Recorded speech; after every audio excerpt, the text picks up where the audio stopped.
नमस्ते महाराज जी।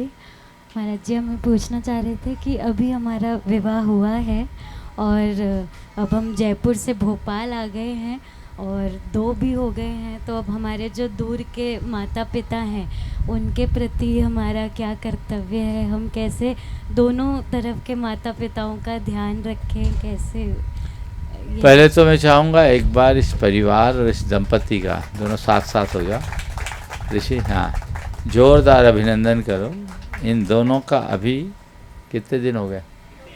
3 माह पूर्व चांद खेड़ी में चक्रवर्ती विवाह संपन्न हुआ और इनके विवाह कार्यक्रम में 600 लोग शरीक। फेरे के टाइम में बताते 250 लोग बैठे थे। विधान भगवान के दरबार में लोगों को ये मॉडल देखना चाहिए जिसमें पाप और अधर्म से भी बचो,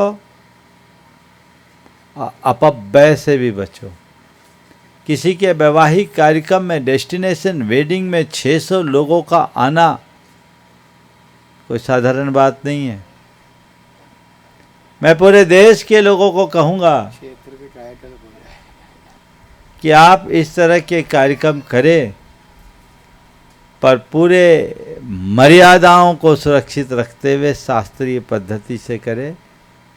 हमारे शास्त्र में लिखा ही है कि हम विवाह आदि के कार्यक्रम पुण्य इस आश्रम में करें, सिद्ध प्रतिमा की साक्षी में करें। तीर्थ क्षेत्रों, मंदिरों और अन्य इस तरह के कार्यक्रमों में दिन में सारे आयोजन अपनी मर्यादा के अनुकूल पूजा विधान के संस्कारों के साथ करें तो वो बहुत गुणकारी होगा और हमें इसका ध्यान रखना चाहिए। इनके इस प्रयास सभी को भूरी भूरी सराहना करनी चाहिए और मैं इसके लिए इन्हें बहुत बहुत आशीर्वाद देता हूँ। आपने जो दूसरी बात कही कि अब विवाह के बाद दोनों परिवारों के प्रति मेरा क्या दृष्टिकोण होना चाहिए। देखिए, जो हमारी परंपरा है उस परंपरा के अनुसार बेटी विवाह के बाद जिस घर जाती है उसे उसी घर का बनना चाहिए। समझ गए? पहले तो अपने मनोमस्तिष्क में ये बात अंकित कर लो कि मेरा घर वहीं है जहां मेरा वर है। ये सोच विकसित होनी चाहिए और ससुराल के लोगों को भी सोचना चाहिए, अब हमारे घर में आई बहू पराये घर की बेटी नहीं, हमारे वंश की बेल है, हमारे घर की लक्ष्मी है, बेटी नहीं लक्ष्मी है। बहू को बेटी मत बनाओ, बेटी तो बेटी होती है। बहू को अपने घर की लक्ष्मी मानो, वो हमारे घर की सब कुछ है।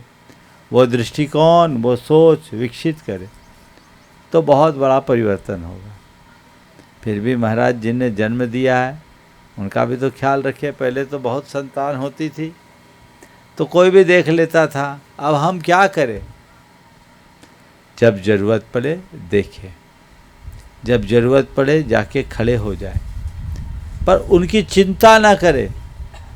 और माता पिता को भी कहना चाहिए, बेटे हमने अपना कर्तव्य कर लिया, तुम हमारी चिंता मत करो, हम तुम्हारा विवाह कर दिए, हम निश्चिंत हैं, हमें तो अपना मोक्ष मार्ग प्रशस्त करने दो। हम अपने मोक्ष मार्ग की ओर अग्रसर होना चाहते हैं, रास्ता ये। मैंने बहुत लोगों से बात किया जिनमें जजेज भी रहे हैं, उनने एक बात कही है कि वैवाहिक कार्य जितने भी प्रकरण हैं तलाक के, उन तलाक के प्रकरणों में सबसे ज़्यादा प्रकरण जो आए हैं वह मायके पक्ष के अधिक इन्वॉल्वमेंट के कारण ज़्यादा आते हैं। इसे कम करना चाहिए, इसे रोकने का प्रयास करना चाहिए। और ससुराल वाले को चाहिए कि अगर बेटी के ससुराल मायके में कोई कष्ट हो तो उसे भी अपना कष्ट मानकर बराबरी से उसके निवारण करने का प्रयास करना चाहिए। घर परिवार में ऐसा वातावरण बनाना चाहिए कि उसके मन में किसी भी प्रकार का अतिरिक्त दबाव ही ना आए, तो रास्ता अच्छा बनता है। और इस प्रक्रिया को भुलाकर कोई काम करते हैं तो घर बँट जाता है। तो घर बँटने न पाए, सब व्यवस्थित होकर के जी सके, व्यवस्थित होकर रह सके, वैसा काम करना चाहिए। तो मैं यही कहूँगा, ये हमारी भारतीय संस्कृति है। अपनी माँ से पूछना, वो उनकी जब विदाई हुई होगी तो तुम्हारी नानी ने उनसे क्या कहा था, और अभी भी तुम्हारी माँ ने शायद वही कहा होगा, क्योंकि नानी की बात तो कोई भूलते नहीं, है ना। तो बस जो हमारी परिपाटी है, उस परिपाटी को आगे बढ़ाते चले। ये जो कंसेप्ट है, ये नए अवधारणा से बहुत सारी चीज़ें बिगड़ रही। घर परिवार आज टिक नहीं पा रहे हैं। तलाक के प्रकरण दिनों दिन बढ़ते जा रहे हैं।